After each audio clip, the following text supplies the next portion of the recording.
5 minutes. Merci de nous rejoindre. Vous pouvez aussi nous regarder évidemment sur notre chaîne YouTube. Tout de suite, l'invité d'Eva Soto, c'est Avi Pazner, ancien ambassadeur d'Israël en France. Bonjour Avi Pazner.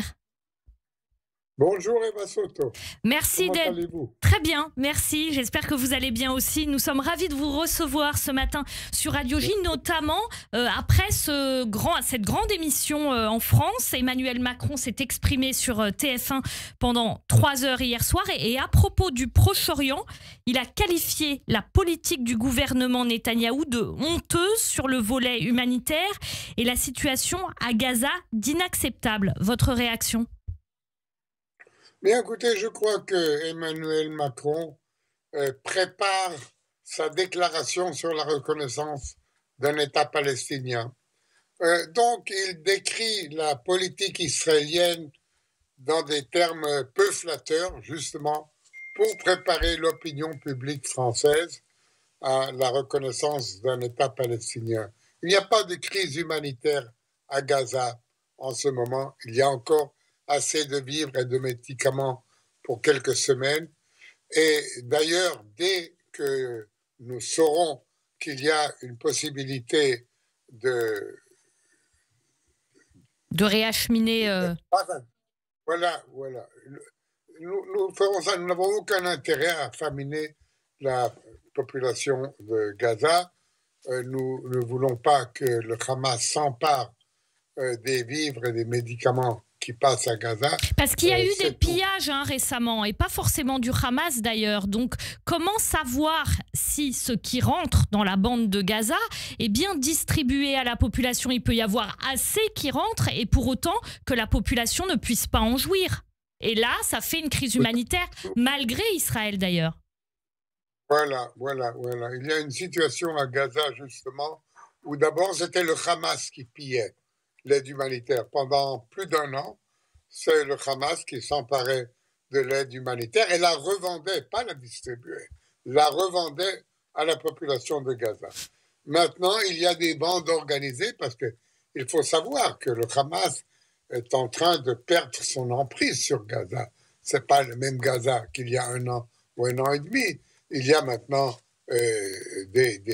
des familles, il y a maintenant des bandes organisées qui n'ont rien à voir avec le Hamas, qui pillent justement les dépôts de vivres et de médicaments, et qui, eux aussi, ou l'emploi, ou la revendent. Donc il faudra trouver une manière que l'aide humanitaire qui va entrer à Gaza, car elle va entrer à Gaza, que l'aide humanitaire soit distribuée d'une façon équitable. Les Américains ont proposé d'y participer.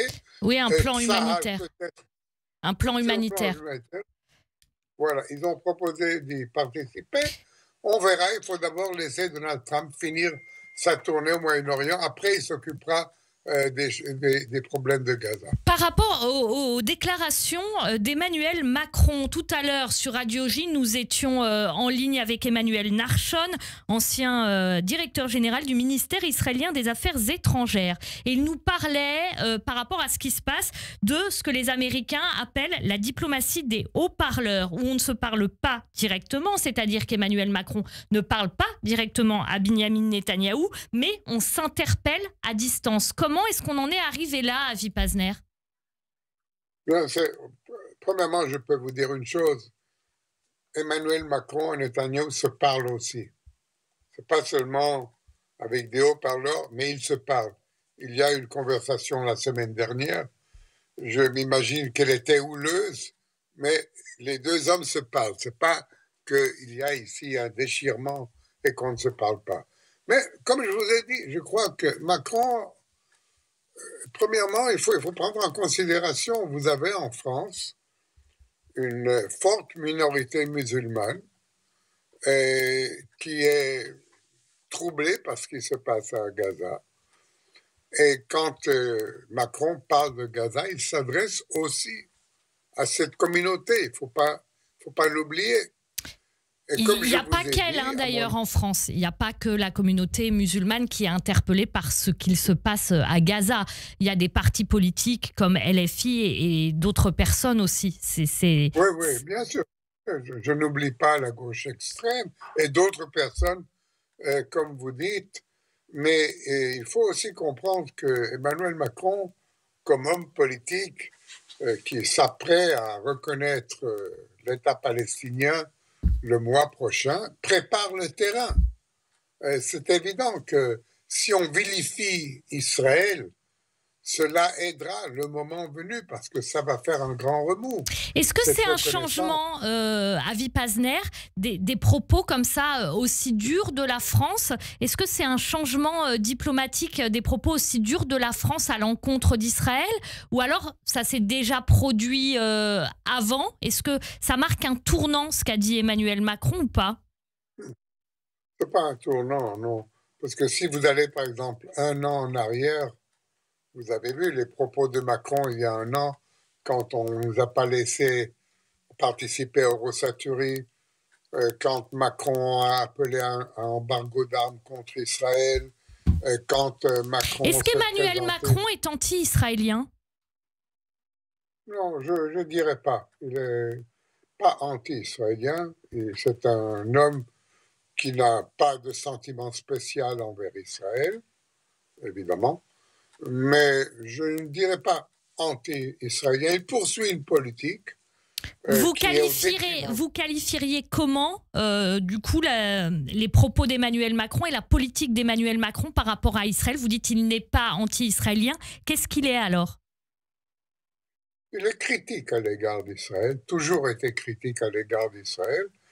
Et plus la situation évolue, plus il est critique. Et comme je vous ai dit encore une fois, il y a la préparation à un mouvement politique. Il y a la préparation des esprits, préparation de l'opinion publique française au fait que la France va reconnaître l'État palestinien. C'est un changement à 180% de la politique de la France. Est-ce que vous craignez ça? Est-ce que vous craignez ça, Avi Pazner, que la France reconnaisse un État palestinien? Est-ce que ça va changer quelque chose? Qu'est-ce qu'il y a à craindre?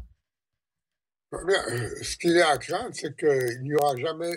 Si tout le monde reconnaît un État palestinien, mettons, si le monde entier, comme la France, reconnaît un État palestinien, pourquoi est-ce que dans le futur, les Palestiniens négocieraient-ils avec nous? Si déjà c'est reconnu qu'ils ont un État, il n'y a plus rien à négocier, rien du tout.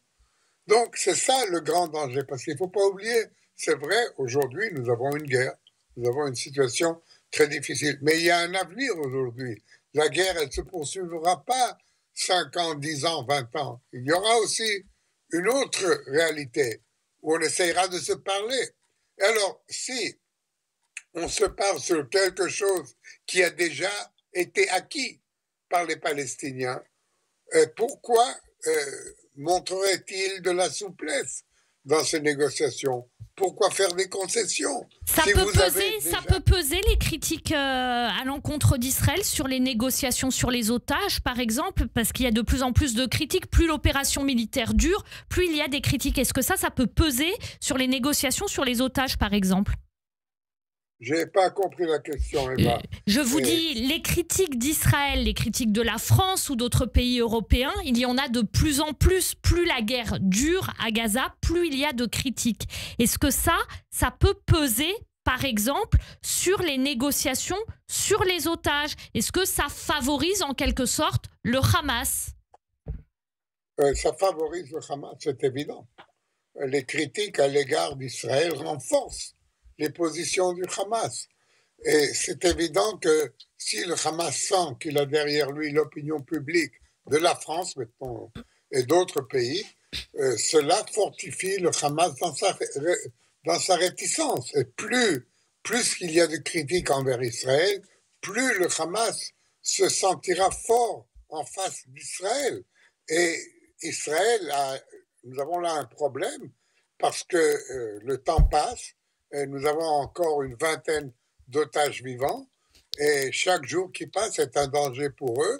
Et à mon avis, il faut faire vite pour libérer les otages. Et il ne faut pas faire traîner les choses. Et c'est là où les critiques d'Israël interviennent d'une façon extrêmement négative sur ce processus de négociation. Merci beaucoup Avi Pazner. Avi Pazner, ancien ambassadeur notamment d'Israël en France. Merci Avi Pazner. Bonne journée à vous. Merci. Eva, merci. Merci beaucoup. Radio J, le 6-9.